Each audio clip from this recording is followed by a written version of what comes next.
Bonjour, nous vivons dans une époque étrange. Nos téléphones vibrent d'alertes mauvaises. Les nouvelles du monde sont comme ces flèches dont parle un très vieux texte, un cri poussé il y a des millénaires et qui résonne pourtant comme s'il avait été écrit hier matin. Ce texte, c'est le psaume 10 que nous allons entendre. Et celui qui parle dans le psaume n'est ni un théologien, ni un philosophe. C'est un être traqué, un homme ordinaire, soudainement pris dans la tempête de l'injustice. Écoutez sa voix, il dit « Auprès du Seigneur, j'ai mon refuge ». Puis, immédiatement, il semble se disputer avec quelqu'un. Comment pouvez-vous me dire, oiseaux, fuyez à la montagne? Dès les premiers mots, nous sommes au cœur d'un drame. On lui conseille la fuite. Sauve-toi, comme un oiseau effrayé vers les hauteurs. Mais lui résiste. Pourquoi? Parce que fuir serait reconnaître que l'ombre est plus forte que la lumière. Alors il reste, il tient. Puis vient la plainte, celle qui nous serre la gorge. Voici que les méchants tendent l'arc. Ils ajustent leurs flèches à la corde pour viser dans l'ombre l'homme au cœur droit. Le tableau est universel. Pas besoin de nommer un régime, un système ou une idéologie.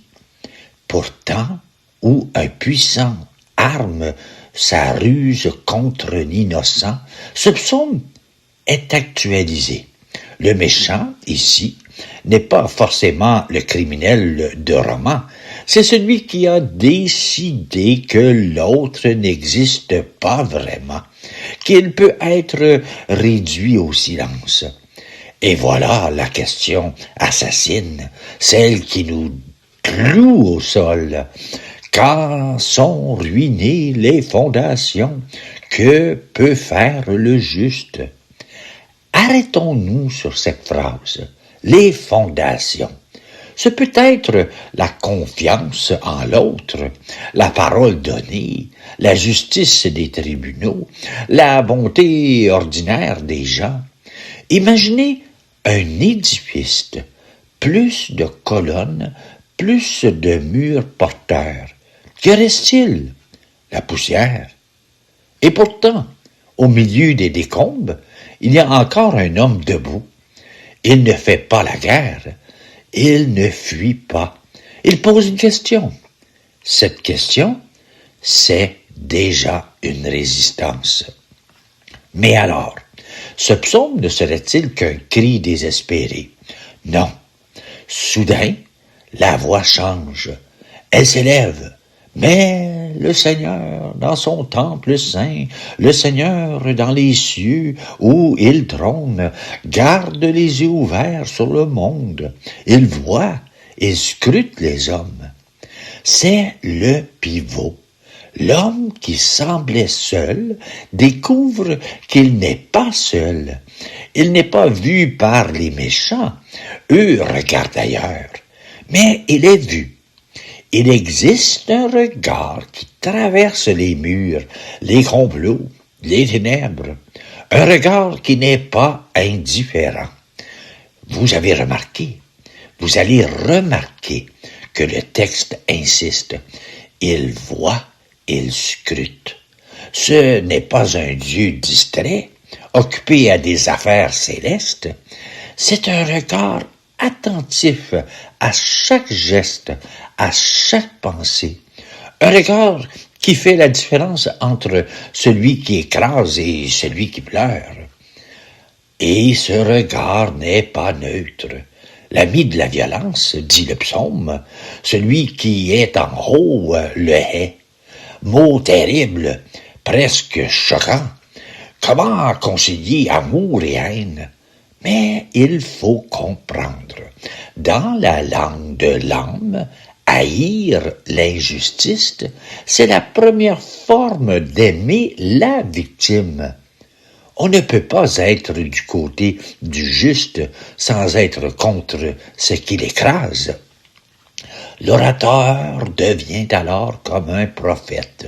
Il annonce un retournement. Il fera pleuvoir ses fléaux sur les méchants.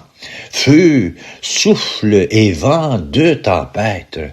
Aujourd'hui, ces mots dérangent. Nous préférons un Dieu doux, un confort spirituel. Mais le psaume est impitoyable. Il nous rappelle que l'ordre des choses n'est pas une plaisanterie. L'arrogance appelle un contre-coup.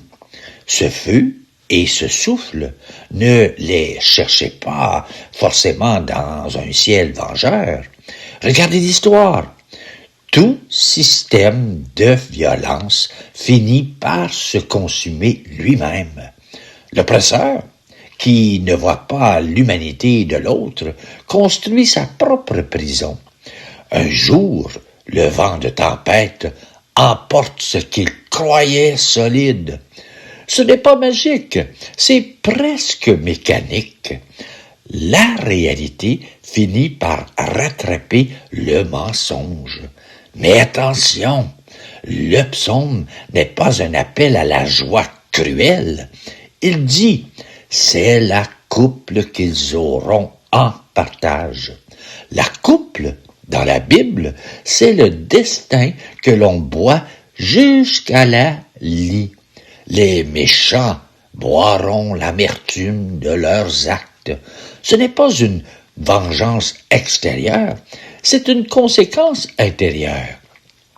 Et voici la dernière parole, celle qui brille comme un arbre. Vraiment, le Seigneur est juste, il aime toute justice. Les hommes droits le verront face à face. Là est l'actualité profonde. Pour nous qui cherchons un sens.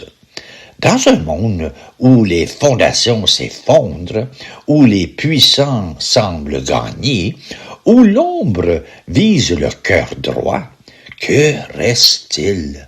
Une promesse, voir face à face. Pas voir un miracle, pas voir une punition, voir celui qui voit. Entrer dans une relation sans masque. Pour l'homme juste, pour celle qui tient debout sans armes, l'horizon n'est pas un châtiment infligé aux autres, mais une lumière partagée. Le face-à-face avec la justice vivante. Ce psaume nous parle de la posture intérieure face au mal. 2 erreurs systématiques. Fuir comme un oiseau terrorisé ou devenir soi-même un arbre dans l'ombre. Le psaume trace une 3e voie. Rester debout, non par sa propre force, mais par l'ancrage dans un refuge qui n'est pas un lieu, mais une présence. Un refuge qui dit « Je te vois, tu n'es pas oublié ». Ne cherchez pas ici une explication du mal, cherchez plutôt une manière de tenir. Chaque fois que vous êtes tenté de désespérer devant les nouvelles, chaque fois que l'injustice vous semble gagner, rappelez-vous, il y a un regard, et ce regard, vous pouvez le croiser. Peut-être pas tout de suite, comme dans un miroir éclatant, mais déjà comme une petite flamme dans la nuit. Le juste ne peut pas toujours sauver le monde, mais il peut refuser d'intérioriser la logique du méchant. Il peut continuer à poser la question « Quand tout est ruiné, que faire ?» Et la réponse n'est pas un programme, c'est une orientation. Regardez vers celui qui regarde, tenir, attendre, espérer contre toute espérance. Alors, oiseaux effrayés, ne fuyez pas la montagne, restez ici, dans la vallée obscure, parce que c'est là, dit ce psaume, que la face à face commence. Et voilà ma réflexion. Je vous lis le psaume 10 et le voici. Auprès du Seigneur, j'ai mon refuge. Comment pouvez-vous me dire, oiseaux, fuyez à la montagne? Voici les méchants tendent l'arc, et ils ajustent leurs flèches à la corde pour viser dans l'ombre l'homme au cœur droit. Quand sont ruinées les fondations, que peut faire le juste? Mais le Seigneur, dans son temple saint, le Seigneur, dans les cieux où il trône, garde les yeux ouverts sur le monde. Il voit, il scrute les hommes. Le Seigneur a scruté le juste et le méchant, l'ami de la violence, il le hait. Il fera pleuvoir ses fléaux sur les méchants, feu et soufre et vent de tempête. C'est la couple qu'ils auront en partage. Vraiment, le Seigneur est juste. Il aime toute justice. Les hommes droits le verront face à face. Et voilà. Merci d'être là. Je vous souhaite une très belle journée.